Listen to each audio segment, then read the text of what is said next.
Screenwriters B! Da-da-da! We're back here again! Yay! This is episode 30! Wow. Wow. XXX, huh? Wow. Oh, you're right. Triple X. Nice. Perfect! Triple X, baby. And- Triple X, let's go. Very good. I can't thank you guys enough. You're here every time making the show really cool and fun, so yay! And we'll keep coming back as long as everyone enjoys it. But let me introduce this great panel of very talented working screenwriters and remind us what genre you guys are working in these days. Welcome to Nicole Kiefler. Hey everybody, great to be here. I specialize in television and I am moving into the world of film. The screenplays that I've written so far have all been supernatural. So supernatural thrillers, horror, that kind of stuff. Probably a comedy coming up also. Cool. Yeah. A supernatural comedy. Mm-hmm. Oh, I like that combo. And also welcome Nicole Jones-Dion. Hi there. Oh, hi, Ann. Yeah, so I'm kind of known for horror, but I'm branching out a little bit, getting into some of the stuff that neighbors on horror, like thrillers and sci-fi, and so yeah, just kind of spreading the wings a little bit, trying to get out of the really scary stuff. Yeah, venturing out into uncharted territory. It's cool. Good. We like it. Getting out of my comfort zone. You got to do that sometimes. Mm-hmm. Yeah, definitely. Heidi Mastrogiovanni, welcome. Thank you, Anne. Thank you for bringing us together. Love you guys. Love our panel. Love our audience. And comedy. Comedy, comedy, comedy. Comedy, comedy. Comedy, comedy. That must be a comedy trick right there. I know it. Comedy. Yeah. Also, sometimes in comedy, Eric Ingram, welcome back. Well, so happy to be back. Like I said, I can't believe. Do you guys remember episode 1? Yes! Yeah! Absolutely. 30. This is amazing. I'm so honored. Trust me. I mean, I love writing and I love, being in my room and creating, but being able to talk with like-minded people, great writers too. I mean, I learned something every episode too. Yeah. Yep. Just me, talk. But anyway, I do comedy and action. Yes, most definitely. I'm seems like my sports movies are starting to kind of get out there. So I guess it's sports action, sports drama, something like that. So I guess I got a couple of those coming up. So you never know. You never know. Never know. Keep them guessing. Well, cool. Hi, I'm Ann Kimbrough, and I write action thrillers, a lot of contained stuff for movies, but I'm also branching off into television where I'm doing some supernatural and still thrillers. Fun stuff. I'm getting into your area, Nicole. I love it. Yeah, excellent. I love it too. It's very fun to write. But today, this is a really cool topic because I think it needs to be addressed. It's outlines. And I just recently saw something online, an organization we're online with, and we see all the people posting. It's a really great organization called Pro Series Alumni. But what's cool about them is that you hear a lot of things, and you sort of get what people are talking about. And they were asking a question of, do you need to outline if you're a writer? And I'm like, why would you ask that question? Of course you have to outline. And the biggest topic is, well, I want to find out how we outline, but let's first address why you need to outline, especially if you want to be a working screenwriter. How about Nicole Jones-Dion? Well, yeah. I mean, especially if it's a work-for-hire assignment, usually they want to see a detailed outline before they greenlight you to progress to script. I mean, and if you're working in television, it's mandatory. But yeah, it's just a really good skill to have and to master because it will help speed up your process. Yeah, it's integral to the process. It really is. Integral. Right, Nicole Kiefler, you're working in television? Yeah, it is mandatory. Yeah, it's mandatory. Certainly I think in all forms of TV. In animation, it's part of your contract, so you can't go anywhere without having the outline approved by a lot of people. And the reason for it also is to know where the story is going to go, but also there's a lot of people involved, and they've all got say. So what you may submit as the outline at one point changes a lot by virtue of people's feedback. You know, I think in screenwriting, I mean, I just would be lost without it. It's the only thing I've ever known. You know, I can't imagine just sitting down and saying, "Oh, je vais commencer," and just kind of free flow. I'd be paralyzed. You know, this way it's like I know exactly where I'm going, and as drafts change, also I redo the outline before I continue redoing a draft. That's smart too. And Heidi, you're working comedy with a lot of people. How vital is an outline? As you said, I don't know another way to do it. I just don't. I mean, I think we've all gotten that good advice of figure out what your ending is, and then figure out how to get there. Set up the setups and the payoffs to get to your powerful, incredibly satisfying, incredibly memorable ending. The outline is your guidepost. Mm-hmm. I just don't know how you do it otherwise, and why make it harder on yourself? I'm not it would saying take you a lot have to, longer.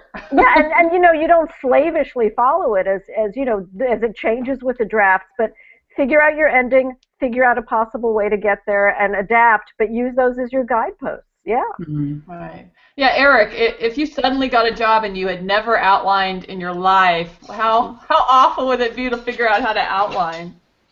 Well, let's just say I would not have a job for long. If you can't tell people where you're going, especially if someone's paying you now, right now, this is different. Yeah. Someone's paying you, like, all right, so where are we going to be by page 30? And you say, I don't know. I'll see when I get there. Yeah. You won't have a job very long. Not very long.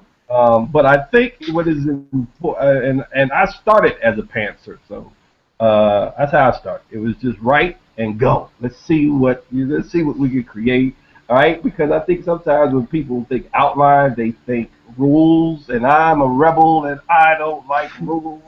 I do it how I want to do it, right?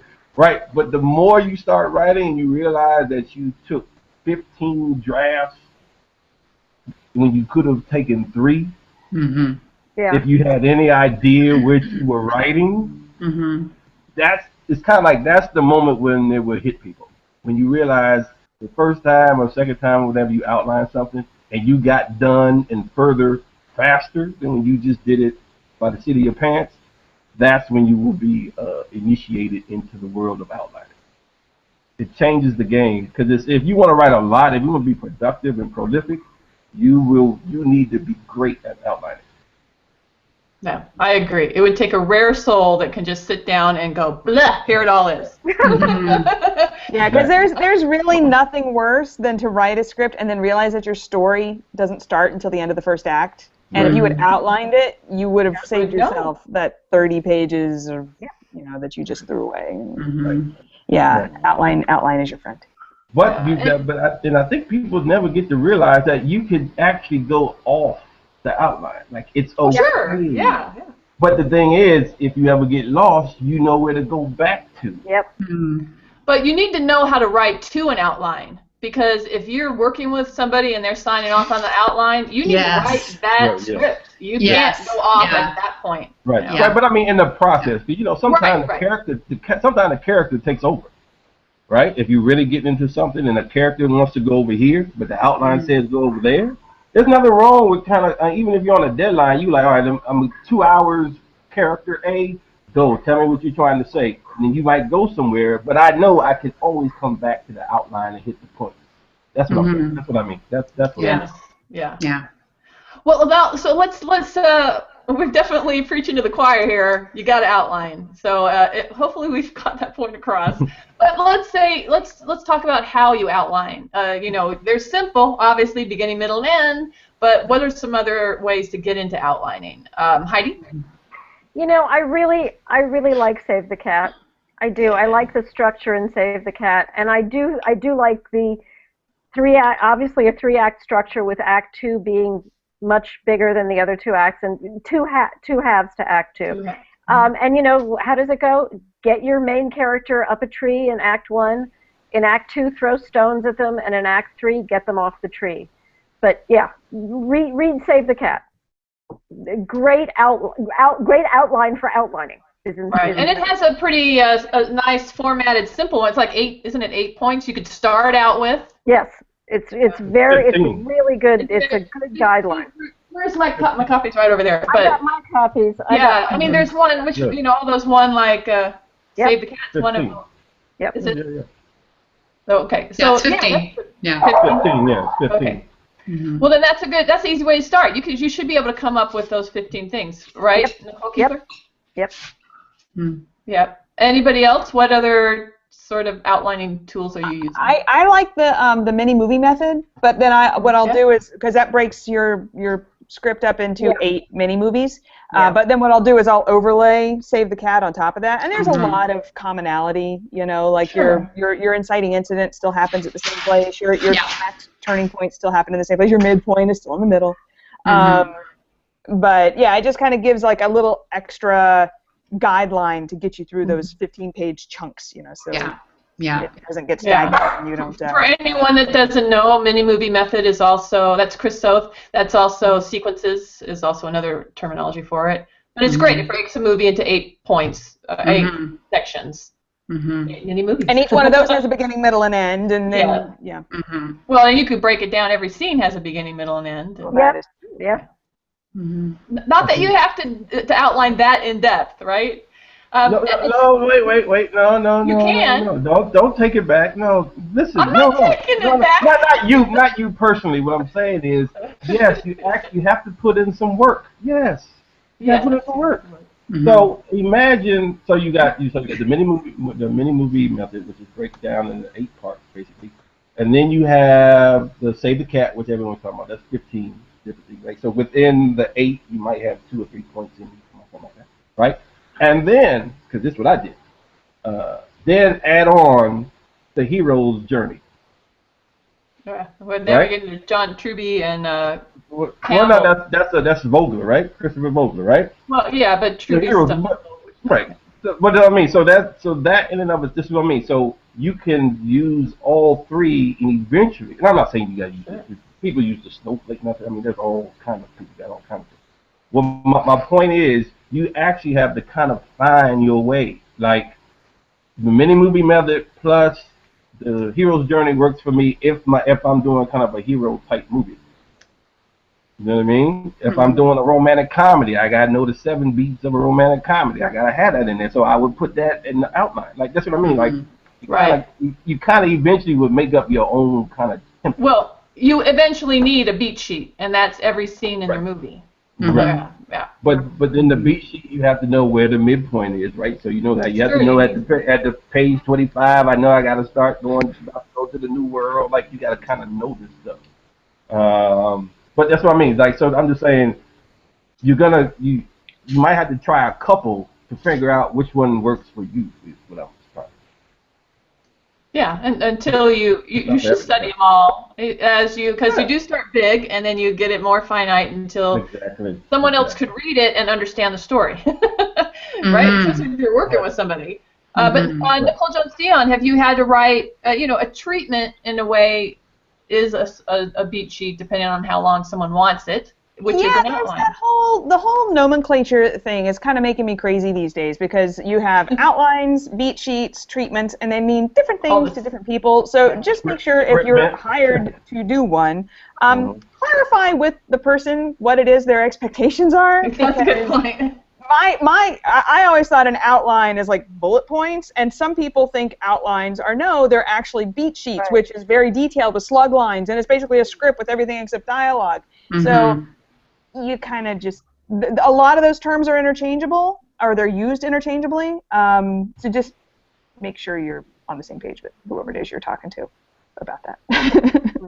That's a good point. Yeah, you definitely, well, somebody's idea of a treatment could be 4 pages long, or it could be 24 pages long, and they both be right. Right, yeah, nothing's wrong. There's no wrong answer there, right? Ask them, and please ask them what they, can you give me an example of what you're looking for? Please. Yeah. They wanted a 1 page and you did 12, you would not be happy. Right.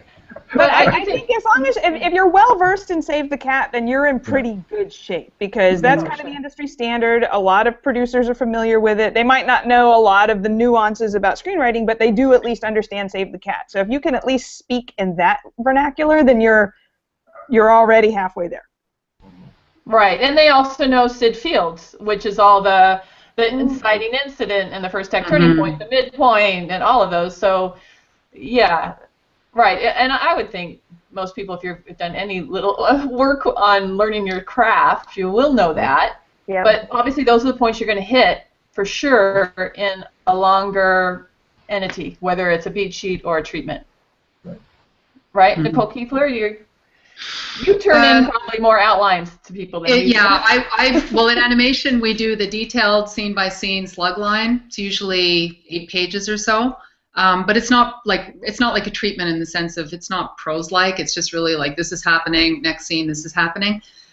What I usually do, similar to Nicole, is I'll start with a mini movie method, and then at the end I'll kind of run it through the Save the Cat.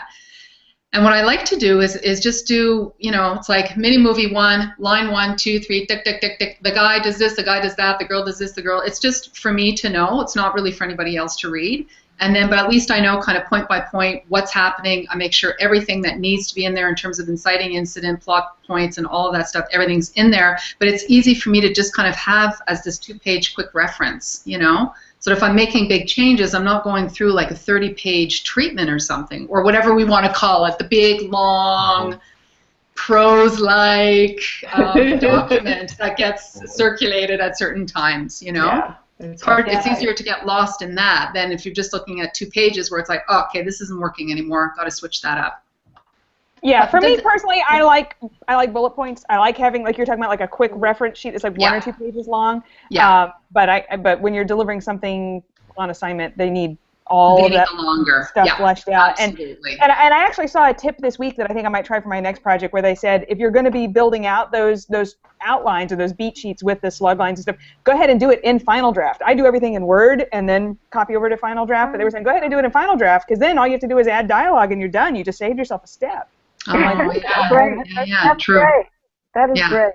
Very smart. Now, do any of you also use your beat sheet to make certain you are getting you're going to have your page count correct when you write your script? Like if I have too many, if I do my beat sheet out, I'm looking for 40 beats for an action thriller, and if I can get near that or in that ballpark, then I know that my script's going to be the right length. Do you guys ever use your outline for that?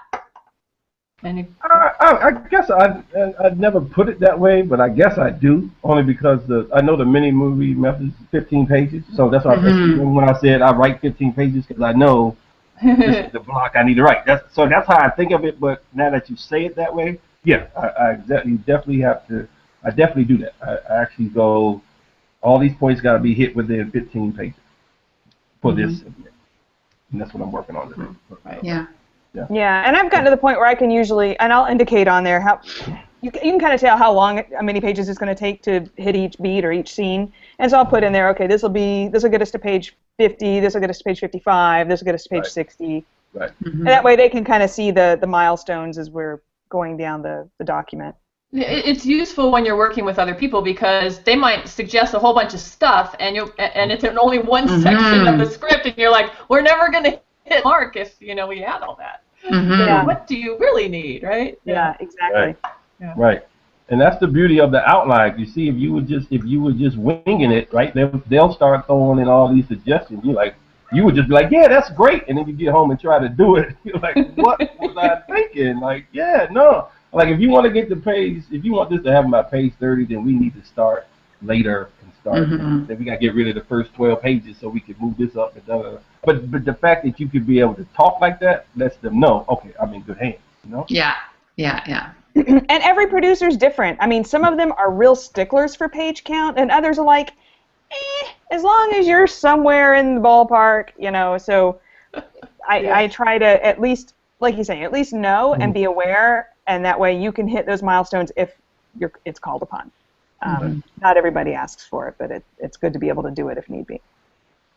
That's true. Can I ask something real quick? Man? Yes. Just of the panel. Okay, so everyone knows the the beats, right? The basic beats, Save the Cat beats, or the mini movie beats. Okay. So have in your experiences and lessons and classes and seminars, whatever else you take it, have you found any extra beats that aren't really known but are actually being used in movies? Good question. Extra beats that no one knows. Well, you know, my thing is I always change the third act beats. I don't like them in the order they say. I don't think it works. Okay. The standard order of like all is lost moment and then the climax. I think they're always backwards. I like all is lost before you get the second act turning point. I've done that before too. It just works. It seems to work better dramatically. I don't know. That's one thing I've noticed. Anybody else have a? How about you, Eric? Do you have a secret beat? There's two of them. I mean, I'm not sure. But one of them is your inciting incident is by page 7. Oh, or earlier. Right. I like a page 2 inciting incident. Well, I mean, some people want to, you know, like, I always feel like those movies that kind of jump right into the inside, and that's just a thriller. That's a whole different thing. Sure, we're writing action thing, right? and thrillers. Look, you'll like this. Before you give us your second one, this is something I found, a note. It says inciting incident is really what the film is about. Like in Indiana, the third one, trying to forgive Dad was the inciting incident in that script. It's a little note I wrote somewhere. Somebody else must have said it. Well, then this was part 2. No. Actually, you're segueing right into Good. Second one, which is what the it's not. I wouldn't label it the inciting incident. That's all of it. But what you're talking about is actually minute or page 17. Is what? Say that again.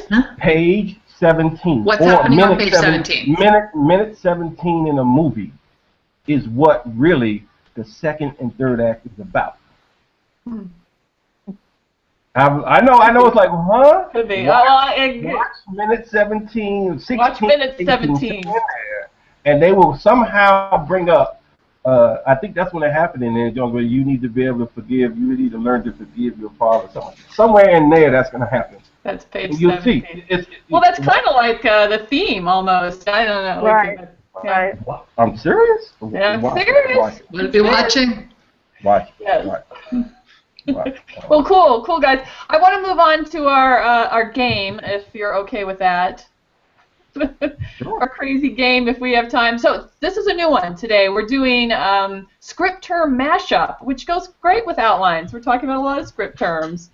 Who wants to go first? Heidi, you want to go first? Sure, absolutely. I'd like you to mash up the words. So this is the thing. I'm going to give you 2 words. You create from them a new word, and if you want, tell us the definition of this made-up word. All right. Your 2 words are, 2 things, are jump cut and establishing shot. You know, I had to come up with cut shot to remind us all to get rid of anything that doesn't absolutely have to be there in your script. Brilliant. Cut shot. Be ruthless. Be ruthless. Get rid of it. Very good. Very good. I think we should start our own dictionary of these terms. Yes. Nicole Jones Dion, I am giving you montage and transition. So that would be a monzition. And actually a lot of montages are monzitions because they're used to show passage of time. Excellent.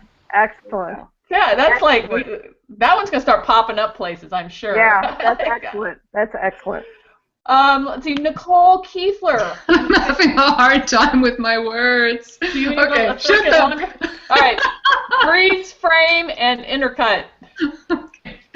I'll just go with, well, it's not terribly original, freeze cut, which sort of is like the definition of freeze frame, where it's freeze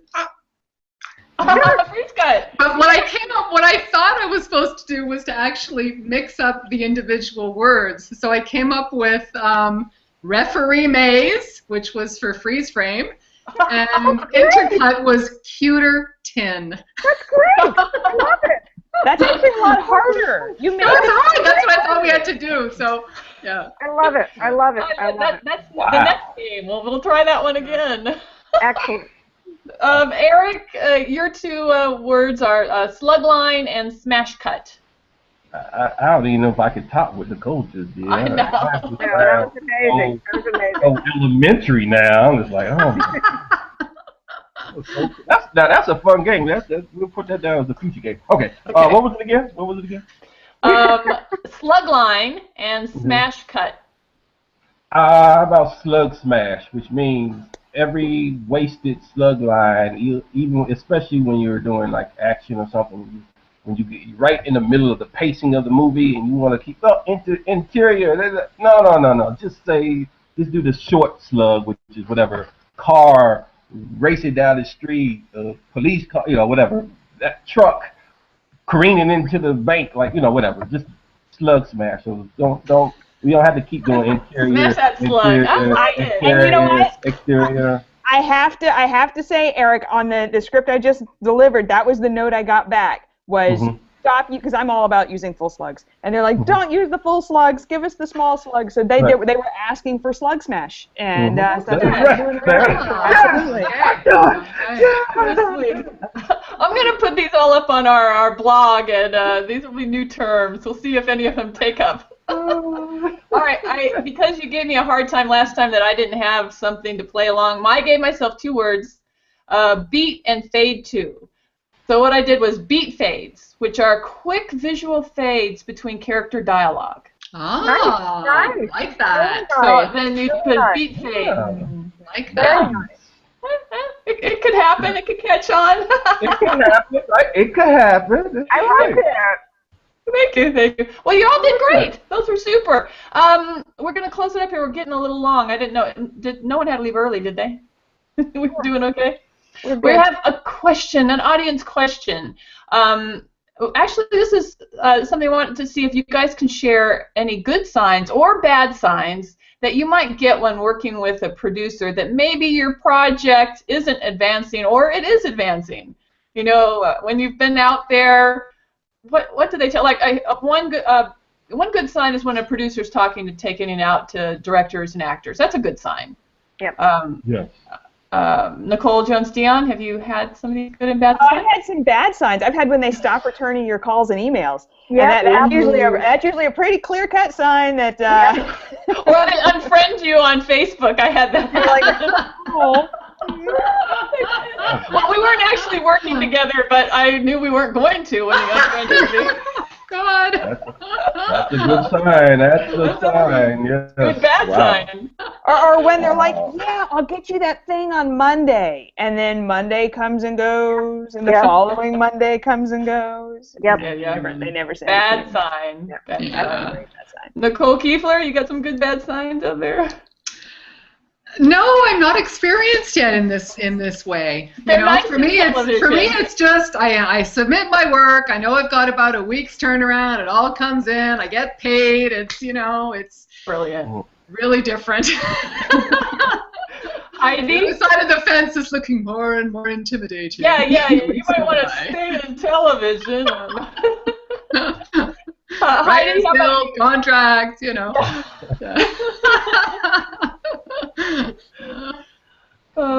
Heidi, have you had any of these wonderful experiences? In the good signs category, I would put returned phone calls, returned emails, and meetings that are very energizing and productive. In the bad signs category, I would put restraining orders. Oh. Have you had restraining actually happened to you, though? Of course not. I'm so nice. I'm so respectful. Please. Yeah, but, really. In a fantasy world, it's happened to me. Yes. I agree. That'd be bad. Eric? Restraining order. How bad were those meetings? My God. A good sign is when they are calling you and saying, look what's going on. Look, we just put this up on the internet. We just did this. We just got a call from such and such. They're calling you like, okay, things are really okay. All right. I mean, don't get too high. And my thing is, I don't believe anything until I sign my name. So I don't believe anything. I mean, I don't get all my hopes up too high. But I still think positive. I'm just saying I just kind of don't feel that. But the bad side would be when you see you have like a poster or something like on their website, and then you go look, and then it's gone. Or like the IMDb credit is gone. Oh, yeah, that happens. Oh. That happens. Oh. Ouch. All Ouch, righty ouch, then. ouch. Right. Okay. All righty then. Wow. Well, I have a mini bad sign because I always said my good sign. My mini bad sign is if it's rewrite after rewrite after rewrite. Mm. You know, if the rewrites keep going on and nothing's if they aren't taking it out, that's a bad sign. Mm-hmm. Yeah. I guess I have a good sign since I only did bad ones before. On a good sign. The good sign is when you deliver them the first draft, and then the next thing you hear from them is, we're going to schedule a table read for 2 weeks. Do you think you can have us a rewrite by then? Nice. That's a good sign. And you're like, okay. Nice. It's a panic, but it's a good sign. Yeah. It's a mixed bag. I know the Right. best good sign. They pay you. Absolutely. I love that sign. That actually clears. That's also. Oh, that's just not right. Oh.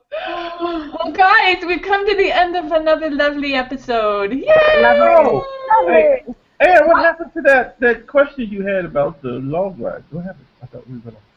You want to do that now? That was going to be for a future show. Oh, I'm sorry. No, that's right. I didn't know. That's Yeah. right. Yeah, we'll talk about that one later because we've got a good. I think we're going to do a whole show around that one. Yeah. We had a great suggestion from Marla Hayes, and we will revisit it. Marla. Hi, Marla. Hi, Marla.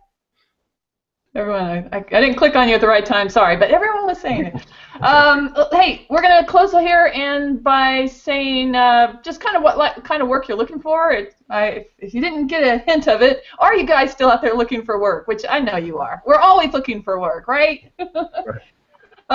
Nicole Kiefler, thanks for being here. And Thank you, guys. I love this panel. I always have so much fun. Always open to animation work, even live action, teenage stuff that's on television right now, any of those kind of fun shows for kids, and doing stuff for adults, horror, thrillers, comedy. Brilliant. Yeah. Nicole Jones-Dion? I can't believe it's been 30 episodes already. This is awesome. I know. It is, man. Crazy. You can't whenever spooky, weird stuff, it doesn't even have to be that spooky, just as long as it's weird. I'm down. It's all good. I've met Nicole in person. She's a very nice, normal person. I know, that was so weird. She is so sweet. You like, oh, and then you think Dracula. You like, oh my god. Just don't go in her garage. It will The blood is still on the wall. We have not been able to get that out. That's hilarious. Wow. Moving on. Heidi, thanks for being here. And thank you so much. And you guys are just the best. I love you. This is so much fun. And as you said, I always learn something wonderful. I love our audience. And I'm always looking to work with people to make our audience laugh in a smart, sweet, and sexy way. Ooh.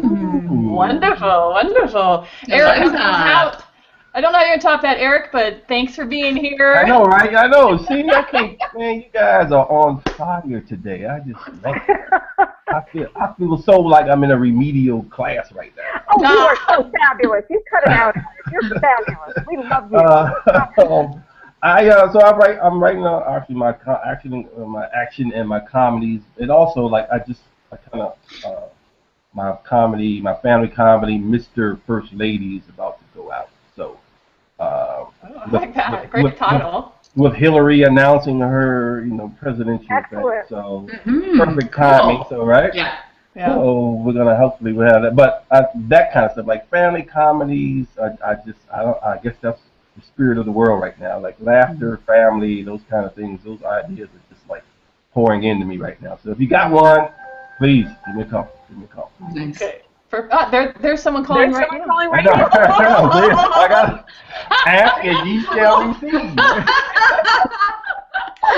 Wow, I can't top that, but I'm still writing contained thrillers and a lot of fun television thrillers as well.